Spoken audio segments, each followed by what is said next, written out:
everyone, Greta here. Today's practice is specially designed for those of us who are very much into inversions. Well, basically it's for everyone, but I had the inversion lovers in mind. I know that when we are into going upside down, be it a headstand or a pinch out or a handstand, we are so into the shape and we just want to do it like every minute that we have. But then the problem is, doing that shape, in order to do it effectively, you actually need quite a bit of warm-up time. But then also understand we live in a very busy lifestyle that we cannot simply afford like an hour practice every single day just to build up to that, that inversion. So rather than just, kicking randomly and throwing yourself against the wall and hoping that within 10 to 15 minutes you would get some benefit from it, it is actually much better to not do the actual inversion, but rather spend the 10 to 15 minutes working on drills. Shapes, movements, drills specialized to train the strength and the mobility in the shoulders, in the upper back, in the lower abs, and also in the legs, so that when you actually have the time to do an hour practice, and then it becomes a lot easier when you are actually doing the particular inversion. So this practice that we are going to do today is for inversions in general. So if you are maybe working on pincha, maybe you can spend like a longer period of time working on things that we are on your forearms.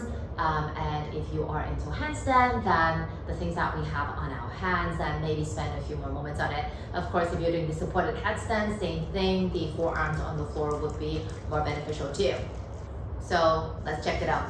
Let's come into all fours, hands and knees on the floor. Toes can be tucked or untucked, it really doesn't matter. And then from here, try to have a hollow body, i.e. the back pockets are pointing down towards your knees, belly engaging, the rib cage engaging. And then let's start to do circles in the wrists. Just feeling the different amount of body weight resting on the joints. And when you're doing this, feel the arms softly pushing the floor away. So you're not just kind of resting your weight onto the joints, but the arms are vertically pushing the mat away. And then reverse.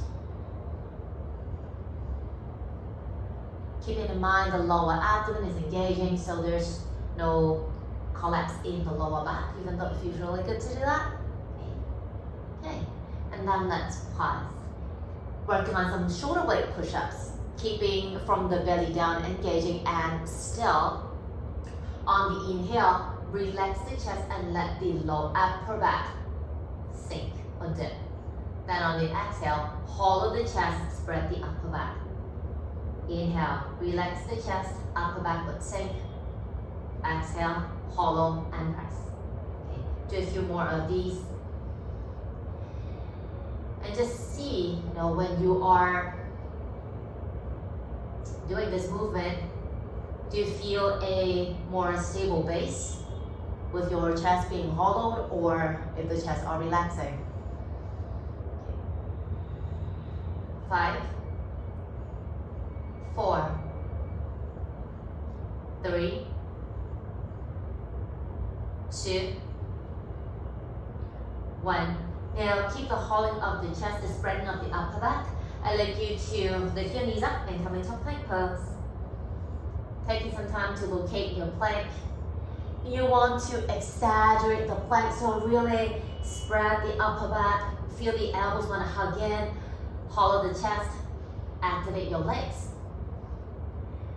Try not to collapse into the lower back. Let's do some shoulder taps. Feel the body engaging, so move the body as one piece. Right hand to the left shoulder, down, left and down. Continue. Do it nice and slow. Feel the entire body weight shifting to one side before you lift up that hand. And also be reminded that when you're moving, the chunk of the body moves as one piece, one unit. You don't want to sway the hips and then tilt the shoulders that way. Okay. 5, 4, 3, keep the hips low. 2, and 1. Good. And then from here, let's slowly sink all the way down. And then once you're already on the floor, let's turn around to lie on your back. Having your feet on the mat, notice your lower back is pressing firmly down to the floor and your rib cage is hugging in so they don't flare out. Pressing the upper back all the way down onto the mat. Arms can be anywhere that you feel comfortable. Let's stretch the legs all the way up to the sky. Activate your toes. If the legs can be straight, please straighten them. And then let's lift the head and the shoulders up. Keeping the upper back on the floor, just the shoulders are lifting away. Now let's do kicks. So switching of the legs.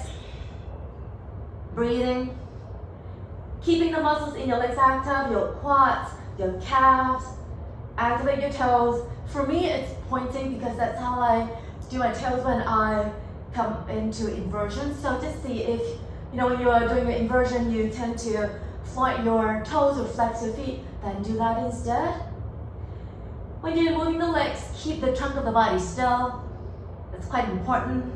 Mimicking, when we are kicking up into either pincha or handstand, or maybe splitting the legs going up into a handstand, then the base should remain quite solid. 5, 4, 3, 2, 1, and then release. Yeah. Okay, roll around again, and let's come into forearm plank. Elbows and your toes on your mat. The shoulders right above the elbows and your wrists are aligning to the elbows. And again, hauling up the chest, butt engaging, back pockets down towards your heels instead. Keeping your thumbs heavy. Now from here, let's start to shift forward and back. Forward and back. Forward and back. Forward and back. Let's do 3 more. Keeping the spreading of the upper back. And then plenty of space between the shoulders and the ears. Last one. And then relax. Come into child pose. Take a breath or 2 here. Check out this time, the neck and the top shoulder area, the upper traps, they don't feel too much. Awesome. Then let's come into a dolphin. So just see how you are doing. If you're working on headstand, chances are you might want to clasp your fingers. If you're into pincha, it will be great if you can spread them. Elbows on your mat. Same alignment, your wrists aligning to the elbows, elbows aligning to the shoulders. And then you are just going to lift your knees up. And then start to walk close, close, close, close, close. Keeping the shoulders back, belly hugging in, quads engaging. Relaxing the head, feeling the hollow of the chest as you wrap the upper back. Elbows want to hug in. Trying to keep the hips up high. See if you can walk a little bit closer. Elbows press down vertically. Try not to close in with your thumbs. Relaxing your neck. Breathing 5, 4, 3. Open shoulders. 2. And 1, and then relax. Go back into a child pose.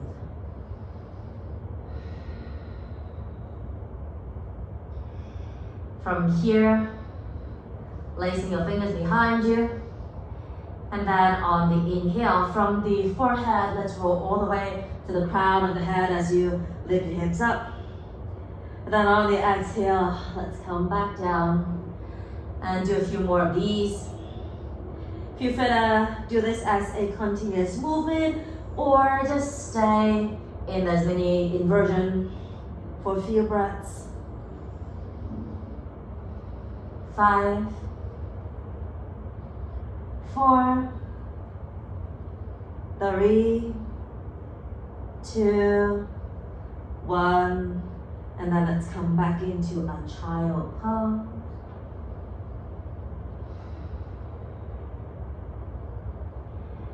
And then whenever you are ready, let's sit back up.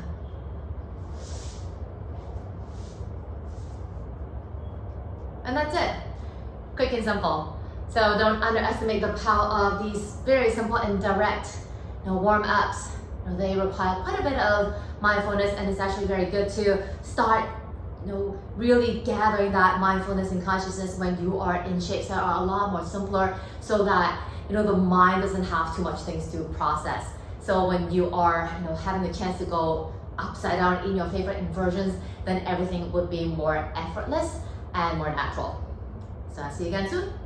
Take it easy.